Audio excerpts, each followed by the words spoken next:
Bodies. Hello, Adam Ryan Donato. Hello, welcome back everybody, and this is quite the week for movies, because there's 4 movies that released this week in August, the second weekend in August. The first was Bullet Train and Easter Sunday, and now we have Fall, we have Mac and Rita, we have Emily the Criminal, and most importantly, we have Bodies, which was my most anticipated of this week. One of my more anticipated of the month, definitely behind Bullet Train and definitely behind 3,000 Years of Longing, but this is firmly at the number 3 spot ahead of stuff like Beast. But yeah, I was interested in this because I like trashy horror. I enjoy a bunch of teens coming together, being stupid, getting picked off one by one. I saw a TikTok earlier in the day before I watched this, and it just said, funny, sexy, scary. And I'm like, yeah, you can really boil this type of movie down to those few things. A bunch of sexy celebrities, a bunch of murderous kills, and some funny jokes along the way. And wow, this movie really exceeded my expectations, because I was expecting just a dumb, fun movie, but I was very entertained by this, and I was very sober for this, so that's crazy. Yeah, this was actually fantastic. I thought that the story felt fresh, interesting. I was really engaged. I was really excited to find out who the killer is, because the whole bit of the movie is a bunch of these mid-20s people are coming together for this little house party during the hurricane. At night, they decide to play this game called Bodies, which is a lot like Werewolf, Among Us, Resistance, any one of those type of games. And midway through the game, someone actually dies. That's weird, right? But then when another person dies mysteriously, everyone starts pointing fingers, and now we're playing a real life version of the game Bodies.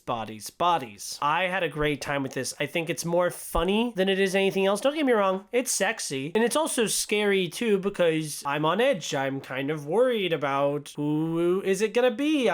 We played the game where we showed the poster at the beginning. I mean, you see the poster here, but we played the game where we were like, okay, who do you think the killer is? And I hadn't really seen the trailer, so I was going in very fresh, and I said Maria Bakalova was gonna be the killer. My girlfriend picked Pete Davidson, and then my buddy picked Rue from the Hunger Games. I found myself surprisingly really caring about these characters. All the friend drama was so relatable. How petty everybody is, the relationship crap, couples fighting in the group, people fighting with each other, all this beef that everyone has unearthing because of this stressful situation. It was really funny, and I really cared about pretty much most of these characters. I had hard opinions about all of them. I hated most of them, but that's also part of it with a movie like this. Good, yeah, I hate everyone. I hope they die.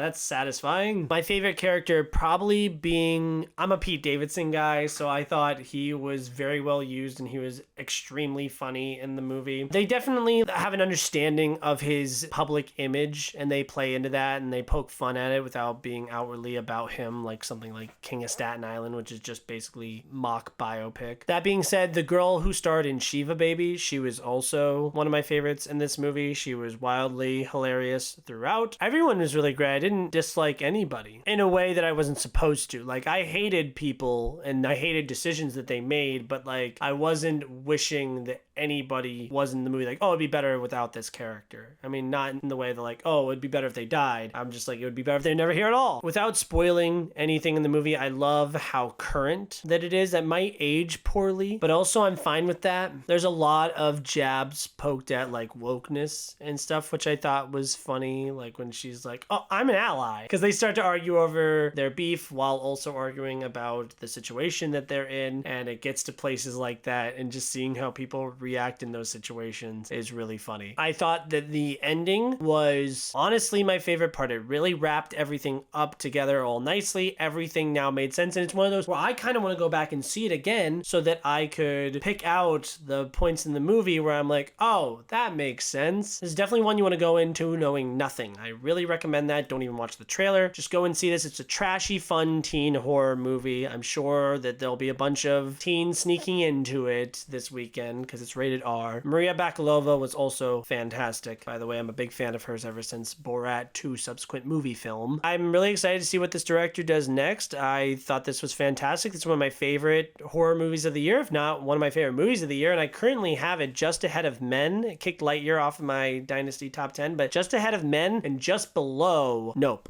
which is interesting because I really loved Men, and obviously I really loved Nope. I'm excited to see how this movie rises in the ranks for me, especially if I do watch it again, because it's one of the funniest movies of the year. And I'm a horror nut. I'm such a sucker for a good horror movie, so I'm giving this movie a 5 out of 5. Like I said, one of my favorite movies of the year, definitely a contender for my top 10. Obviously, we're only about halfway through the year, but still, this is one that I had a blast with. And that's exactly what you want from a movie like this. What did you think about the movie? Who did you think the killer was? Thank you guys so much for watching this. Like, comment, subscribe, do all the other fun YouTube stuff. Wow, this really made me want to play Resistance. At the beginning of the game, everyone, instead of getting a card, gets a shot. Most of the shots are like actual shots, and then 2 of them are water. Or the other way around, the shots are the ones that say that you're the spy, and then the water says you're good. Either way would be funny, because that's another element of the game. You kind of have to mask that, and then I guess people would smell the alcohol. That's entirely possible. No, that's why you want to have everyone who's safe drink the alcohol, and then everyone who's not safe